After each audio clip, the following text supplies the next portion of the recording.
Amongst the gods of the retro handheld pantheon, there exists one that reigns supreme. The avatar of a deity whose varied name strikes fear into the hearts of mortals and gods alike.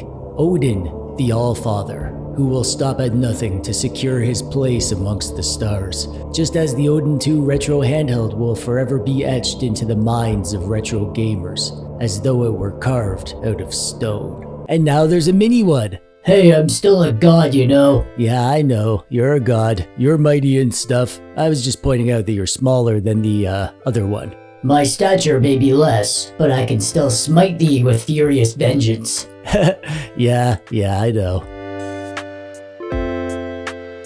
When the Ein Odin 2 came along, it was a big deal. Everyone and their great aunt Mabel was talking about the Odin 2. Just like the non-2 version of the Odin 2, which was called the Odin Odin 2 set a new bar for top-end Android emulation performance, and it did it at a price that was so competitive that nearly nothing could dethrone its dominance. But the Odin 2 was released many months ago, and in retro handheld terms, that's basically older than the universe itself. So now we get this, the Odin 2 Mini, the same great Odin 2 that we love, but now smaller and shaped like a PS Vita, because apparently even gods need to downsize. Size matters not, it's what you do with the power that counts. Actually, that's a good point, Odin 2 Mini. Oh, thank you. Yeah, because this thing is basically just as powerful as the Odin 2 non-mini, the regular Odin 2. That thing can handle everything, really. Everything that you could do on Android, you can do on the Odin 2, which is to say everything up to and including GameCube, Wii, PS2, 3DS, Switch, and Android games. The Odin 2 Mini has the same Snapdragon 8 Gen 2 processor, more or less the same RAM. There's some differences outside, but not much is different on the inside. So we should expect that same great Odin 2 performance, but just in a smaller package. I prefer to think of myself as compact and mighty. Small is such a relative term, you know? Oh, I know. Trust me, buddy. I know. Let's CB-weeby what we get in the box, shall we? The box itself is pretty plain. There you can see we have the 12GB RAM with 256GB of internal storage model in black. Inside here we get our word paper and the device itself. We'll check that out in a bit. And a USB-C to C cable that's actually nice. However, as you can see, we don't get a charger. So how the heck am I supposed to charge this thing? If only there was a company willing to give me a charger and also sponsor this video. This video is sponsored by Ugreen. Are you tired of not having a multi-port charger? I certainly was, until I got this. The Ugreen Nexode X 160-watt multi-port charger. This thing is a freaking beast, and I don't mean that it has mean eyes and teeth and will haunt your nightmares. I mean, it will charge your stuff real good. Adopting more advanced chip solutions and electronic stacking technology, whatever that means, this thing is really small. Smaller than lots of chargers that don't do nearly what this thing can do. It has 3 USB-C holes and 1 USB-A hole, so you can fast charge your Odin 2 Mini, phone, tablet, and laptop at the same time. You get 140 watts PD 3.1 fast charging from a single USB-C hole. You can charge a freaking 16-inch MacBook Pro up to 50% in 27 minutes. Just the right amount of time to binge watch 2 TechDweeb videos. Make sure you check out the links in the doodad below if you want to learn more or pick one up. All charged up there, Odin 2 Mini? I'm filled with all the power I need to conquer the cosmos. Thanks, Ugreen. When it comes to the specs and stuff, it's very similar to the Odin 2 non-mini. We get the Snapdragon 8 Gen 2 processor, 8GB or 12GB of LPDDR5X RAM, depending on which model you get, 128 or 256GB of UFS 4.0 internal storage, depending on which model you get. The screen is a 5-inch mini LED screen, 1080p, and we'll talk more about the screen in a bit because that's an important aspect of this thing. We also get Wi-Fi 7, Bluetooth 5.3, dual front-facing speakers, a 5000 mAh battery, 65-watt fast charging, and it's powered by Android 13. Wrong! It's powered by the god of thunder and steel. Oh right, I forgot to mention that. Thunder and steel, guys. The only specs difference that you'll see between the Mini and the base Odin is the RAM and the storage and the battery. The max version of the Odin 2 has up to 16GB of RAM and 512GB of storage, and the non-Mini models of the Odin 2 have a 8000 mAh battery. Which makes sense, it's a bigger handheld, it can hold a bigger battery. The price of the Odin 2 Mini is $339 for the base model and $399 for the Pro model. However, you can get 10% off until June 21st, if I can get this video out before that. So there's that. Interestingly, the non-Mini Odin 2 is now cheaper. And in fact, the versions with the same specs as the Mini are about $30 cheaper than the new Mini version. So watch this video, and if you like what you see, but you think the Big Daddy version will suit you better, go for that. Never been a better time, I guess. I'll have links for all this stuff in the doodad below. Let's take a closer look at this thing. Gaze at my mighty form and feel my divine presence. Oh yeah, I'm feeling it. On the front, we have a screen. On the left, we have a thumbstick in the upper configuration, D-pad in the lower configuration, and Android back and home buttons. On the right, we have face buttons, right stick, and start and select. Up top, we have bumpers and triggers, a micro SD card hole, a micro HDMI hole, volume up and down, and a power button. Underneath, we have a headphone hole and a USB-C hole. Around back, we have some ventilation up top and more ventilation in the middle, and a couple little grippy pads to squeeze. I'm not a PS Vita dweeb. I don't even have a Vita. But hang on, before you form an angry mob and demand I hand in my Retro Gamer membership card and banish me to Nilfheim, hear me out. I love the choices they've made here in terms of the form factor, regardless of whether it's like a Vita or not. It certainly looks like a Vita, but if you have nostalgia for a Vita, I don't know if this will satisfy you. However, on its own, it's great, and I think anyone would love this whether or not they are Vita dweebs. No puny PS Vita can ever compare to a god.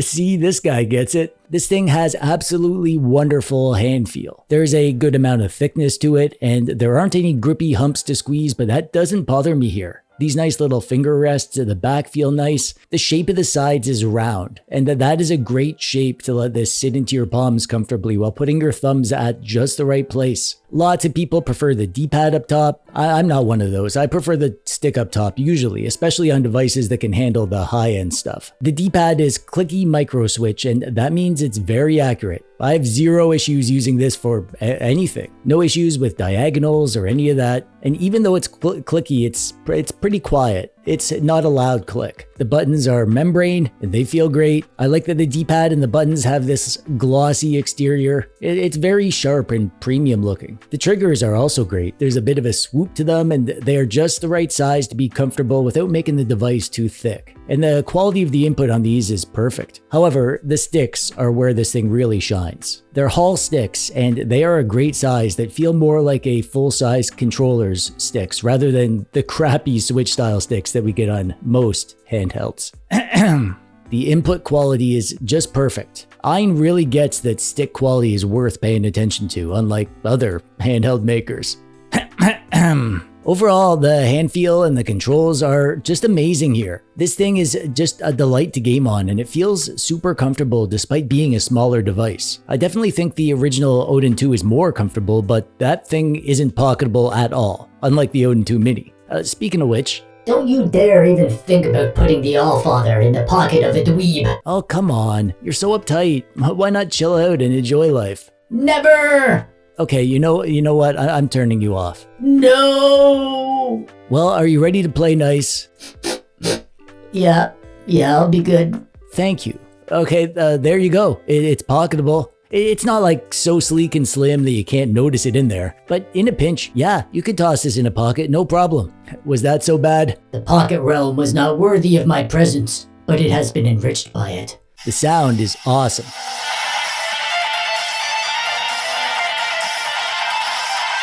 It's deep and bassy, it's super loud, it's clear. The screen on this thing is a huge factor of what sets the Odin 2 Mini apart from the Odin 2, and almost any other handheld out there. This is a 5-inch 1080p screen, and this is a mini LED screen. There are pros and cons to mini LED. The pros are that the blacks are very dark. They're not pure inky black like OLED, but they're close. And the brights are very bright, and the colors are super saturated. This is so bright that you can easily play outside, even in sunlight. You can't do that on most handhelds. And also the response time is great, so you won't have any noticeable ghosting. However, the downsides are there can be some minor blooming around light areas, but more impactful is the shadow boxing within the edges of light areas. Vignetting, some people call it. It's hard to show on camera, but basically the edge of light areas can get a little dim. It's not a terrible thing and you kind of get used to it and stop seeing it, but it's there, and I can see this bothering some people. In my opinion, the pros far outweigh the cons, and overall I freaking love this display. It's the brightest and most colorful display that I own, and that's exactly what I want on a device that is meant for emulation. Those retro pixels have never looked more beautiful. Behold my glorious pixels. Yep, good pixels. I am Odin, the Allfather. Yeah, we know. The system on here is Android 13, and it's good, but there's not a ton of extra stuff here. There is an optional Odin launcher that is basically just a front-end Android thing. It's kind of basic. You can access all the Odin 2 device-specific settings within the Android settings. And there are a few quick settings that you can get from the drop-down, like changing the performance mode and the fan profile, controller style, and enabling the floating icon. So this is basically a quick settings menu that you can use to set custom controls, see some stats, record the screen, and most importantly, this is where you can access the screen mapping. So in games that don't have native controller support, you can use this to map the on-screen touch controls to connect them to the physical controls. And I never have any issues being able to adjust everything to my liking. And one final thing that I'll mention is that the Odin 2 Mini's controls can be set as an Xbox controller, which means that you can use these controls natively in games like Call of Duty that only work with official Xbox controllers. Not bad, right? Mere Xbox controller compatibility is trivial for Odin. Would you expect anything less from the Lord of Thunder and Steel? The battery on this thing is good. You'll get around 2.5 hours for the highest end stuff and about 8 hours for the low end stuff if you turn down the brightness. This is a far cry from the massive 17 hours that we get on the Odin 2 non-mini. And mini LED screens are known to be more power hungry, so that's probably a big factor. But still, this is a great battery life for a device this size and level of performance. Just maybe get the base Odin 2 if you want the massive battery life that thing gives you. If you are familiar with the performance of the Odin 2 non-mini, the gaming performance is the exact same here as it is on the Odin 2. So there won't be a ton of surprises here. I recently reviewed the iNeo Pocket S. Hello. Hey Pockets. I've missed you, TechDweeb. What do you mean? I was playing with you this morning. I know, and I've missed you so much since then. Oh, okay. Oh, we'll play again soon enough. But that's not soon enough. Yes, so I reviewed this thing and it outperformed the Odin 2. And even here, the Odin 2 Mini is about the same as the Odin 2. A little better actually, which is sort of interesting. But both are beaten out by the iNeo Pockets. Are you a god as well? Nope, I'm Pockets. Nice to meet you. You are mighty in this realm of mortals. Come, dine with me in Asgard and fight beside me in Valhalla. No thanks, I just want to hang out with TechDweeb and play video games. You mortals confound me, but I respect your loyalty. You will earn a place of honor in Asgard. Tee. The thing is, with all these high-end Android devices, the limitation of what you can do isn't the hardware, it's the software. All these things can do basically the same stuff because there aren't a ton of high-end Android games that require the best hardware, and for emulation, PS2 and Switch emulation is kinda dead in the water right now. We're not getting much by way of performance improvements or compatibility, so right now we're kinda just limited by the software. You can play a ton of stuff, obviously. GameCube, Wii, 3DS, PSP, Vita, PS2, even Nintendo Switch. There is nothing that's available that you can't play, which is amazing, but if you're wondering whether to get this or the Odin 2 or the iNeo Pockets or any of the other top-end Android devices, just know that the performance difference isn't going to factor much into what you can actually do with it. Pick whichever device looks like it'll fit your lifestyle and comfort preferences rather than the benchmarks and stuff. So how does the Odin 2 Mini fare in that regard? Just as a gaming device, is it good? 100% yes. I absolutely love gaming on the Odin 2 Mini for so many reasons. The form factor is super comfy because the ergonomics and the controls placement is so well done. I can game on this for hours. I've been using this to record all my gameplay for my most recent videos, and I ended up playing the pinball games on this for like 3 hours, and it was a delight to use. Obviously, the big star of the show and the thing that sets it apart from all my other devices is the screen. Everything looks amazing on this screen, but especially retro games. You have never seen a retro game look as beautiful as it does on the Odin 2 Mini. The shadow boxing, the issue that I described, is occasionally noticeable, but that's a small price to pay for the bright, colorful image that we get here. And the fact that you can actually play this outside in broad daylight is a huge selling point. And none of my other handhelds can do that. Even the OLED Steam Deck struggles with that. And the controls are amazing. The quality of the D-pad and the buttons, especially the sticks, makes actually gaming on this thing feel like you're not compromising in any way. That said, if you're in the market for a high-end Android handheld, there's no reason to pick up the Odin 2 Mini if you don't want its mininess. If you don't need the portability, then the Odin 2 Non-Mini is a great choice. And even the iNeo Pockets. The controls on the Odin 2 Mini are better than the Pockets, but the Pockets is more portable, and it's also more aesthetically pleasing, in my opinion. Your opinion is wrong. So I don't think the Odin 2 Mini is a groundbreaking, earth-shattering device that shakes up the scene. It's just another great option in the vast realm of retro handhelds. I may not shake the earth, but my power is undeniable. I await one worthy of wielding the Allfather's radiance. And if you want an Odin 2 Mini of your own, check out the link below for more info or to pick one up. And that brings us to the end. Thanks for watching and stuff. If you like this video, then check out my review of the iNeo Pockets. That was a fun video and a great device that is worth considering if you're interested in the Odin stuff. There's a link on the screen and down in the doodad below. And that's it from me. I'm TechDweeb. Thanks for watching. For Asgard! Aww.